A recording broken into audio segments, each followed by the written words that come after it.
नमस्कार दोस्तों, मैं रोहित तिवारी आप सभी को आपके अपने YouTube चैनल पर स्वागत करता हूं। उम्मीद करता हूं आप सभी स्वस्थ होंगे और अच्छे होंगे। देखिए, अभी हमने इसके पहले ग्रुप डी का वीडियो बना रखा था। उसमें बताया था कि टेक और नॉन टेक में अंतर क्या है, इसलिए और बताया था कि जो रेलवे की ALP और टेक्नीशियन की भर्ती आई थी वो कौन सी भर्ती होती है, और ये जो ग्रुप डी और NTPC की होती है ये कौन सी भर्ती है। तो उसमें तो हमने बताया है डिटेल से, इसमें भी थोड़ा बता दें कि जो ALP और टेक्नीशियन की भर्ती होती है वो नॉन टेक होती है, सॉरी टेक होती है और टेक्निकल होती है, और जो ग्रुप डी और आपकी NTPC की होती है वो नॉन टेक होती है। इसमें टेक्निकल की जरूरत नहीं होती है। जैसे उसमें जरूरी होता है ALP में कि आपके पास ITI होना चाहिए या कोई डिप्लोमा होना चाहिए, लेकिन इसमें ऐसा कुछ जरूरी नहीं है। उसमें होता है टेक्नीशियन के लिए कि फिजिक्स होनी जरूरी है, इसमें ये भी जरूरी नहीं है कि आपके पास फिजिक्स ही हो। आप किसी भी उसमें हो, आप इस फॉर्म को फिल कर सकते हैं। क्यों? उसमें योग्यता 10th थी, इसमें अलग अलग योग्यता है। क्या क्या योग्यता है हम लोग इसमें जानकारी करेंगे इसमें NTPC में।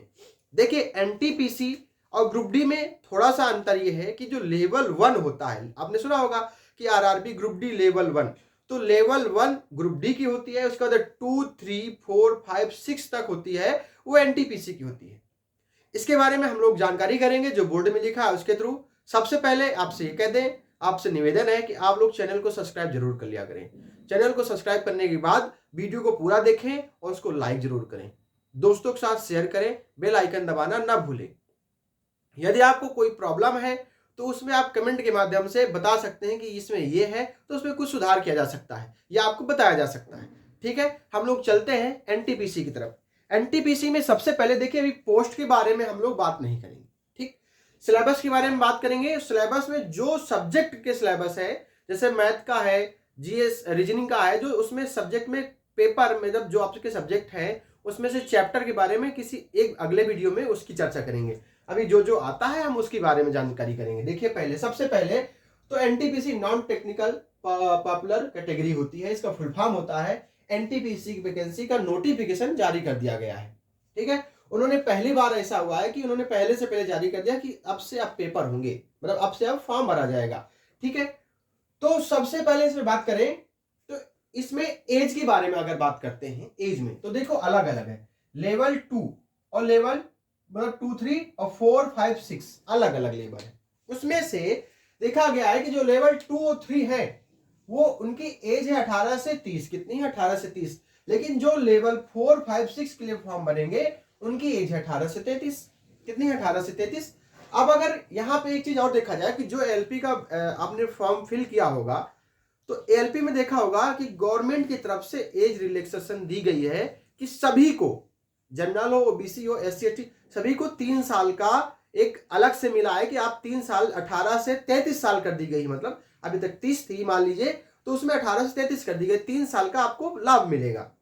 ठीक है, तो उम्मीद करते हैं कि NTPC में भी यही होने वाला है। NTPC में भी यही होने वाला है। तो और इसमें एक चीज और है, जो SC ST का होता है उसमें 5 साल का कोटा अलग से मिलता है, और जो OBC होता है उसको 3 साल का अलग से कोटा मिलता है। इस हिसाब से अगर यहाँ पे लेवल 2 और 3 की बात की जाए तो जनरल, OBC और EWS, सॉरी जनरल EWS की एज 18 से 30 है। 18 से 30 है, और फीमेल की कितनी है? 18 से 30 है। अब यहाँ पे बात की जाए, अगर देखा जाए तो 3 साल का अगर रिलैक्सेशन मिल जाएगा तो हमें जनरल वालों को क्या हो जाएगा? 18 से 33 हो जाएगा। लेकिन यहीं पे OBC के लिए बात करें, OBC के लिए बात करें तो 18 से 33 तो है ही है, 3 साल का उनको और मिल जाएगा। कितना हो जाएगा? 18 से 36 हो जाएगा। और यहीं पे SC ST की बात करें तो 18 से 33 तो है, मतलब 3 साल बढ़ा दी गई है, 33 तो है, 5 साल का उनको और मिल जाएगा। तो 8 3 कितना हो जाएगा? 8 5 कितना हो जाएगा? 8 3 कितना हो जाएगा? 11 हो जाएगा। मतलब वो 41 साल तक फॉर्म, सॉरी 48 साल तक फॉर्म भर सकते हैं। ठीक, ये कब किसका है? लेवल 2 और 3 का। वैसे ही सेम टू सेम इसमें बढ़ा लेंगे। 18 से 33 है अभी फिलहाल में 4, 5, 6 के लिए। अगर गवर्नमेंट की तरफ से 3 साल का रिलैक्सेशन मिलता है हमको, तो जनरल के लिए 18 से कितनी हो जाएगी? 36 हो जाएगी। और OBC के लिए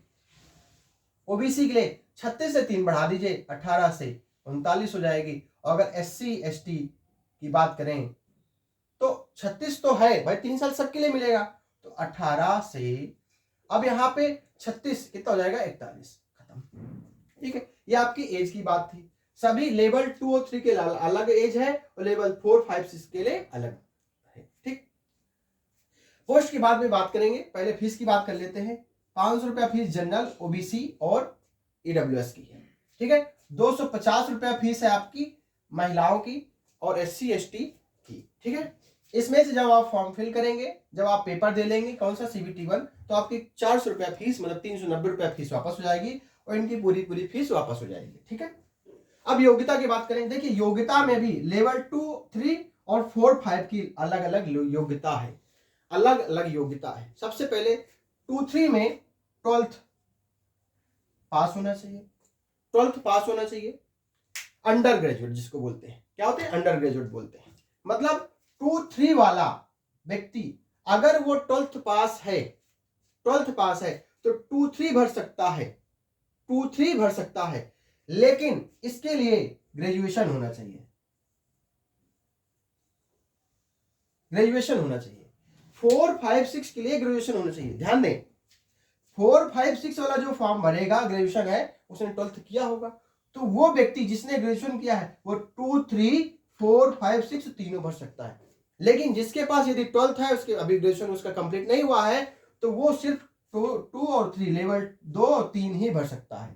यदि किसी ने ग्रेजुएशन किया है तो वो सभी फॉर्म भर सकते हैं, सभी लेवल भर सकते हैं। 2, 3 क्यों? क्योंकि ग्रेजुएशन किया है तो उसने 12th किया ही होगा। इसके बाद में एक चीज और बहुत इंपॉर्टेंट है, वो आपके लिए बहुत जरूरी है। देखिए क्या है, ग्रेजुएशन में ऐसा कुछ नहीं कहा गया है कि आपके ग्रेजुएशन में कितने % मार्क्स होने चाहिए। आपके कितने भी % मार्क्स हो, अभी तक में जो पिछले बार आया था उसमें दिया गया था, अभी नया नोटिस कोई नहीं आया है, तो उसमें यह था कि ग्रेजुएशन में ऐसा कुछ नहीं था कि आपके कितने % मार्क्स होने चाहिए। कितने भी होंगे आप, मतलब कि 40% होंगे, 35% होंगे, 70% होंगे, आप ग्रेजुएशन के लिए अगर ग्रेजुएशन में इतने % नंबर है तो आप 4, 5, 6 भर सकते हैं। ठीक, लेकिन 2, 3 भरने के लिए आपको मिनिमम 50% अंक 12th में होने अनिवार्य हैं। कितने? 50% अंक 12th में होने अनिवार्य है, यदि आप 2 और 3 भर रहे हैं। लेकिन इसमें एक नोट और बना लीजिए, SC ST के लिए ऐसा कोई प्रावधान नहीं है, SC ST के लिए ऐसा कोई प्रावधान नहीं है, ये सिर्फ जनरल, OBC और EWS के लिए। SC ST के लिए इसमें कोई प्रावधान नहीं है।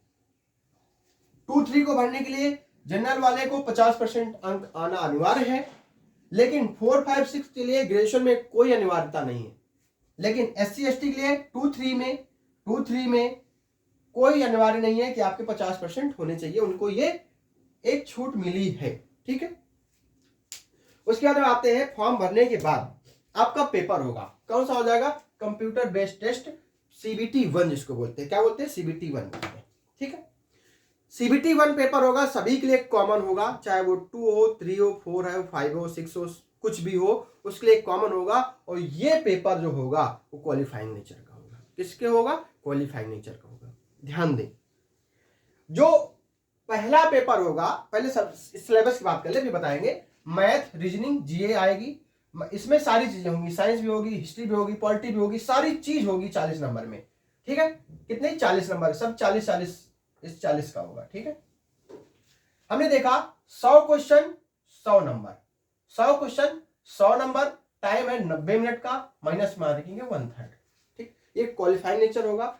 जब आप इसको पास कर लेंगे, जब आपका रिजल्ट इसमें आ जाएगा, मान लीजिए कुछ भी नंबर होंगे, 70 नंबर मान लीजिए आपका होंगे। ठीक है, अब 2, 3, 4, 5, 6 लेवल आपको पेपर देने को मिलेगा।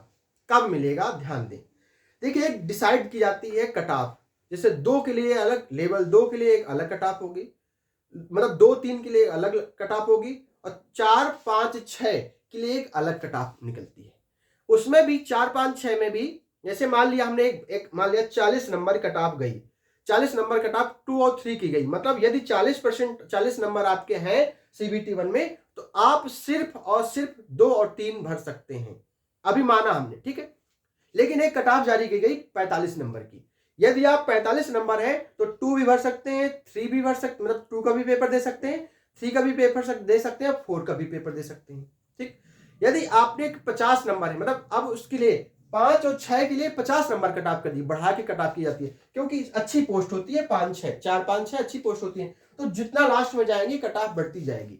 ठीक है, तो आपको सीबीटी 1 में ज्यादा से ज्यादा नंबर लाने हैं। जो सीबीटी 2 होगा मेरिट बेस्ड होगा, मेरिट आपकी सीबीटी 2 में बनेगी, ये क्वालिफाइंग नेचर होगा, लेकिन इसमें भी ज्यादा नंबर लाना अनिवार्य है। जितने ज्यादा नंबर होंगे, अगर सबसे ज्यादा नंबर होंगे आपके, मतलब कि जैसे एक मान लीजिए कॉमन कट ऑफ 65 नंबर है, 65 नंबर वालों के सारे मिलेंगे, तो आपके 65 नंबर से ऊपर होंगे तो सभी लेवल देने को मिलेगा। यदि आपके 40 होंगे तो हो सकता है आपको सिर्फ 2 3 मिले, यदि आपके 50 है तो हो सकता है 2 3 4 मिल जाए आपको, या 5 मिल जाए। तो इसलिए इसमें भी नंबर आपके लाने अनिवार्य है, लेकिन जो मेरिट बनेगी सीबीटी 2 से बनेगी। ठीक, उसमें से सभी में कुछ नंबर बढ़ा दिए गए हैं। जैसे जीए में 50 क्वेश्चन, पहले 40 थे मेरिट 1 में, उस सीबीटी 1 में, लेकिन सीबीटी 2 में 50 क्वेश्चन 50 नंबर के, मैथ में 35 क्वेश्चन 35 नंबर के, और रीजनिंग में 35 क्वेश्चन 35 नंबर के। अभी भी समय कितना मिलेगा आपको?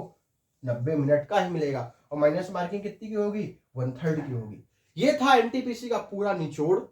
इससे ज्यादा आपको कुछ नहीं पता करना है, बस आपको पढ़ाई करनी है, ज्यादा से ज्यादा आपको मैथ रीजनिंग और सीए करना है, ताकि आप सीबीटी 1 में जितने ज्यादा नंबर ले आएंगे उतने ही लेवल में, देखा होगा आपने किसी किसी का पूरे सभी लेवल में सिलेक्शन हुआ है। क्यों? क्योंकि उनकी सीबीटी 1 में ज्यादा नंबर थे, तो उनको सभी 1 2 3 4 सभी लेवल उनको पेपर देने को मिल गया है। इसलिए आपको इसमें मेहनत करनी है, उसके साथ साथ में मेरिट बनानी है इसको, तो आपको इसकी भी मेहनत करनी है। मैं यहीं पे अपनी बात को समाप्त करता हूं, मिलते हैं अगले वीडियो में। धन्यवाद।